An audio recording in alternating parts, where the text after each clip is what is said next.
Okay, ladies and gentlemen, what the purpose of our meeting is today is to talk about Kinney Run. Kinney Run traverses Scott Township, and it also goes into the properties of Bloomsburg, eventually emptying out from the town park into the Susquehanna River. And the purpose of today's meeting is to bring together all of the resources that would and the government entities that would be involved in trying to reach a solution to, trying to clear this run out to some degree. We have with us representatives from PennDOT, or from DEP, representative from PennDOT. The town of Bloomsburg is here. We've got Scott Township supervisor here. And are there any other, Karen Venditti is here from Senator Gordner's office. Any other entities involved? Barry from Soil Conservation, Mary from Soil Conservation. So what I'm going to do is just take us down a path here, and I have photos here that are going to be utilized. You can look at them later on if you would like to, but I'm going to utilize them for our state agencies and our local elected officials to see what we're talking about. And our goal at the end of the day today is there's three things involved here. One with PennDOT. I've already had a conversation with Mr. Hill about the bridge that crosses over by the Johnson property on Old Berwick Road. And looking at, we've taken photos of anything that would be obstructive there. Really didn't see anything, but PennDOT has proprietorship, is it 50? 50 feet upstream and downstream from the bridge location. And the rest of it, of course, we're relying upon the expertise of DEP to let us know what can and cannot be done by the township, by their resources, and by the town of Bloomsburg. You know what our goal, my goal here today is to address your concerns. And just to let you know what I think it is, and you'll correct me if I'm wrong, is that when I was out with an individual who took all these drone shots, we looked at, we looked at vegetation, the maturity of the vegetation. We looked at the proximity to the homes.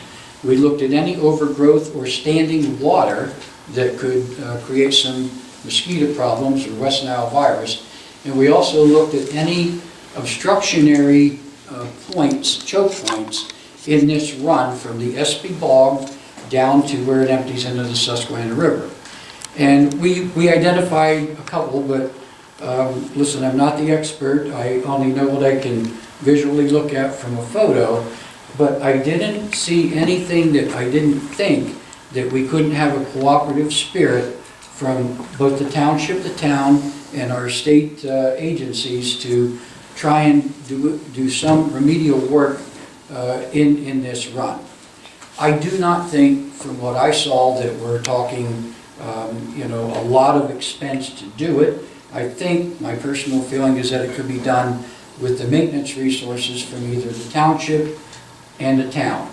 And again, if I'm incorrect on that, they'll look at this and they'll stand to correct me on it. Now, what I'd like to do here first is to have Rachel Boone. She was the one who called me the first on this, is to representing the citizenry in your neighborhood to give a recap of what you've experienced and what do you think the remedy should be as a homeowner. So since 2011, when we got really flooded, we've noticed that the water has just begun rising even quicker than before. As soon as 9 feet, we're getting water in our backyard. So that is well below action stage for the actual flood. Some other things that we've noticed were the mosquitoes have been so terrible. I would say right around this time, they really start to breed. And, people who have backyard pools, they can't use them. But one of our main concerns is definitely just the rising water.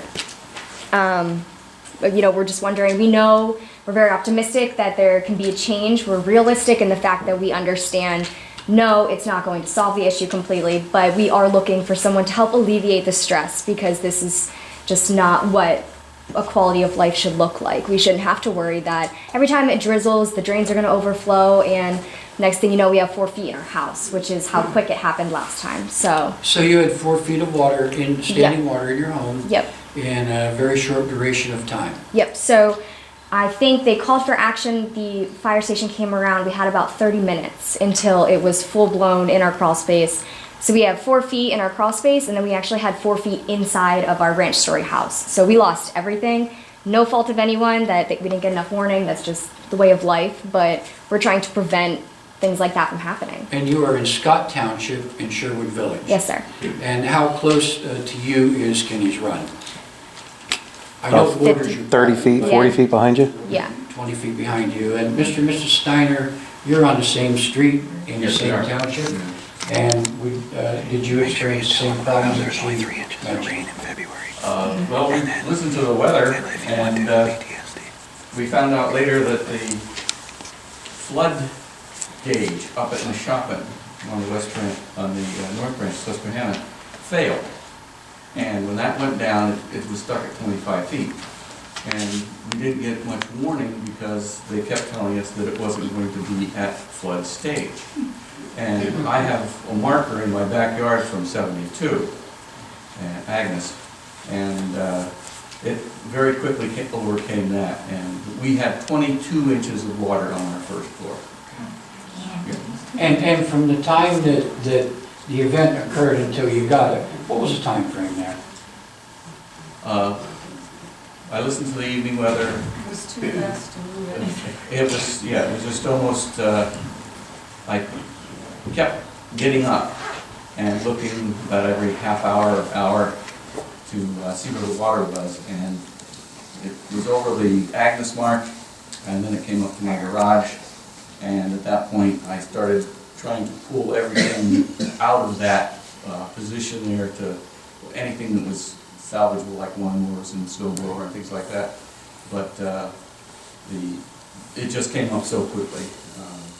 I have to agree that it just was overwhelming that quick. The only, we have a sump pump, couldn't handle it. There was one design flaw in my home, was the dryer vent is at ground level, and it just came through the dryer vent into the basement and filled it. It also came up into our basement sink, and I realized as I was trying to, do silly things like stuff that you keep in my. She tried to use towels. I had my hands in, doing waste. Yeah, it backed up from the sewage too. So now I want to go a quarter to a half mile down, and the Johnson family is in the back here.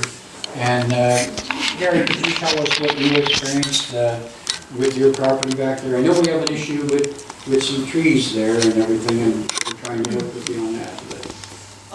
Well, the house that we currently live in, I was actually born and raised in. Lived there all my life. 72, we did get water. 2011, we got more. It came up faster. Kinney Run runs parallel with Old Bird Road at the edge of our yard. Our house is actually located up on Extension State Street, and that is our entire yard back there.